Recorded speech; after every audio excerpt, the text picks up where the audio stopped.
ಪ್ರಸಾರವೇ ಇಲ್ಲದ national Herald ಪತ್ರಿಕೆಗೆ ಸಿದ್ದರಾಮಯ್ಯ ಸರ್ಕಾರ ಕೋಟಿ ಜಾಹೀರಾತು ನೀಡಿದ್ದು ವಿವಾದದ ಕಿಡಿ ಹೊತ್ತಿದೆ. ಯಾವುದೇ ರಾಷ್ಟ್ರೀಯ ದಿನಪತ್ರಿಕೆಗಿಂತ ಹೆಚ್ಚಿನ ಜಾಹೀರಾತು ನಿಧಿಯನ್ನ ನ್ಯಾಷನಲ್ ಹೆರಾಲ್ಡ್ ಪತ್ರಿಕೆಗೆ ರಾಜ್ಯ ಸರ್ಕಾರ ನೀಡಿದ್ದು ಇದು ಸರ್ಕಾರದ ಖಜಾನೆಯ ದುರ್ಬಳಕೆ ಬಗ್ಗೆ ಪ್ರಶ್ನೆಗಳನ್ನು ಹುಟ್ಟುಹಾಕಿದೆ. ಕರ್ನಾಟಕದಲ್ಲಿ ಪ್ರಸರಣ ಶೂನ್ಯವಾಗಿದ್ರೂ ನ್ಯಾಷನಲ್ ಹೆರಾಲ್ಡ್ಗೆ ರಾಜ್ಯ ಸರ್ಕಾರ ಜಾಹೀರಾತು ನೀಡಿರೋದು ಅನುಮಾನಕ್ಕೆ ಕಾರಣ ಆಗಿದೆ. ಸತತ 2 ವರ್ಷಗಳ ಕಾಲ ಕರ್ನಾಟಕದಿಂದ ಜಾಹೀರಾತು ಪಡೆದ ರಾಷ್ಟ್ರೀಯ ಪತ್ರಿಕೆಗಳಲ್ಲಿ ನ್ಯಾಷನಲ್ ಹೆರಾಲ್ಡ್ ಮುಂಚೂಣಿಯಲ್ಲಿದ್ದು 69% ಪಾಲು ಪಡೆದುಕೊಂಡಿದೆ. 2023-24ರಲ್ಲಿ ನ್ಯಾಷನಲ್ ಹೆರಾಲ್ಡ್ಗೆ 1.9 ಕೋಟಿ ರೂಪಾಯಿ ಹಂಚಿಕೆ ಮಾಡಲಾಗಿದ್ದು 2024-25ರಲ್ಲಿ ಸುಮಾರು 1 ಕೋಟಿ ರೂಪಾಯಿ ಹಂಚಿಕೆ ಆಗಿದೆ. ಈಗಾಗಲೇ ನ್ಯಾಷನಲ್ ಹೆರಾಲ್ಡ್ ಹಗರಣ ಸಂಬಂಧ ರಾಹುಲ್ ಗಾಂಧಿ ಹಾಗೂ ಸೋನಿಯಾ ಗಾಂಧಿ ವಿರುದ್ಧ ಆರೋಪ ಹೊರಿಸಲಾಗಿದೆ. ಅಲ್ಲದೆ ಡಿಸಿಎಂ ಡಿಕೆ ಶಿವಕುಮಾರ್ ಹಾಗೂ ಸಹೋದರ ಡಿಕೆ ಸುರೇಶ್ಗೆ ದೆಹಲಿಯ ಆರ್ಥಿಕ ವಿಭಾಗದ ಪೊಲೀಸರು ನೋಟಿಸ್ ನೀಡಿದ್ರು. ಇಂಥ ಹೊತ್ತಲ್ಲೇ ನ್ಯಾಷನಲ್ ಹೆರಾಲ್ಡ್ಗೆ ರಾಜ್ಯ ಸರ್ಕಾರ ಕೋಟ್ಯಂತರ ರೂಪಾಯಿ ಜಾಹೀರಾತು ನೀಡಿರೋದು ಚರ್ಚೆಗೆ ಗ್ರಾಸ ಆಗಿದೆ.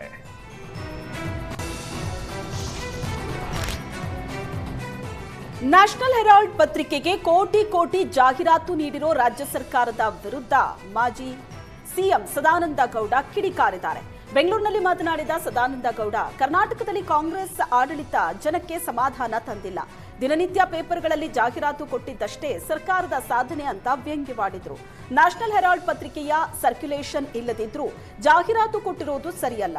ಕಾಂಗ್ರೆಸ್ ಹೆಚ್ಚು ರಾಜ್ಯಗಳಲ್ಲಿ ಅಧಿಕಾರದಲ್ಲಿಲ್ಲ, ಅದಕ್ಕಾಗಿ ರಾಜ್ಯದಿಂದ ಹೆಚ್ಚಿನ ಜಾಹೀರಾತು ಕೊಟ್ಟಿದ್ದಾರೆ. ರಾಜ್ಯ ಸರ್ಕಾರದ ಕ್ರಮವನ್ನ ಖಂಡಿಸುವುದಾಗಿ ಡಿವಿಎಸ್ ಹೇಳಿದರು.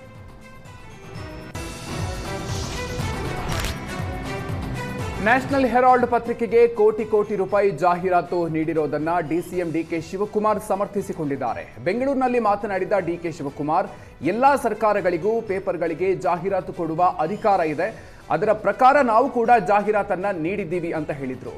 ಬೇರೆ ರಾಜ್ಯದವರು ಕರ್ನಾಟಕದ ಪತ್ರಿಕೆಗಳಿಗೆ ಜಾಹೀರಾತನ್ನ ಕೊಡ್ತಿದ್ದಾರೆ, ನಾವು ಅದನ್ನ ಪ್ರಶ್ನಿಸೋದಕ್ಕಾಗತ್ತಾ ಅಂತ ಡಿಕೆ ಶಿವಕುಮಾರ್ ಹೇಳಿದ್ರು.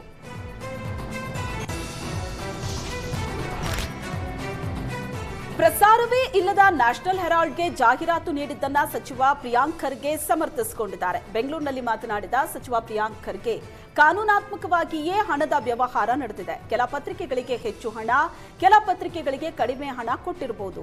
ಇದರಿಂದ ಬಿಜೆಪಿಯವರಿಗೆ ಏನ್ ತೊಂದರೆ ಅಂತ ಪ್ರಶ್ನಿಸಿದ್ರು. ಆರ್ಎಸ್ಎಸ್ ಅವರದ್ದು ಆರ್ಗನೈಸರ್ ಅಂತ ನಿಯತಕಾಲಿಕೆ ಇದೆ, ಅದು ಹೇಗೆ ಪ್ರಕಟ ಆಗುತ್ತೆ, ಅದಕ್ಕೆ ಹೇಗೆ ದುಡ್ಡು ಕೊಡ್ತಾರೆ, ಈ ಬಗ್ಗೆ ಬಿಜೆಪಿಯವರು ಉತ್ತರಿಸಲಿ ಅಂತ ಪ್ರಿಯಾಂಕ್ ಖರ್ಗೆ ಸವಾಲಿಸಿದ್ರು. ಯಾವ ನಿಯಮ ಉಲ್ಲಂಘನೆ ಮಾಡಿ ಜಾಹೀರಾತು ಕೊಟ್ಟಿದ್ದೀವಿ ಅಂತ ಬಿಜೆಪಿ ಹೇಳಿ, ಹಿಟ್ ಅಂಡ್ ರನ್ ಮಾಡೋದು ಬೇಡ ಅಂತ ಪ್ರಿಯಾಂಕ್ ಖರ್ಗೆ ಆಕ್ರೋಶ ಹೊರಹಾಕಿದ್ರು.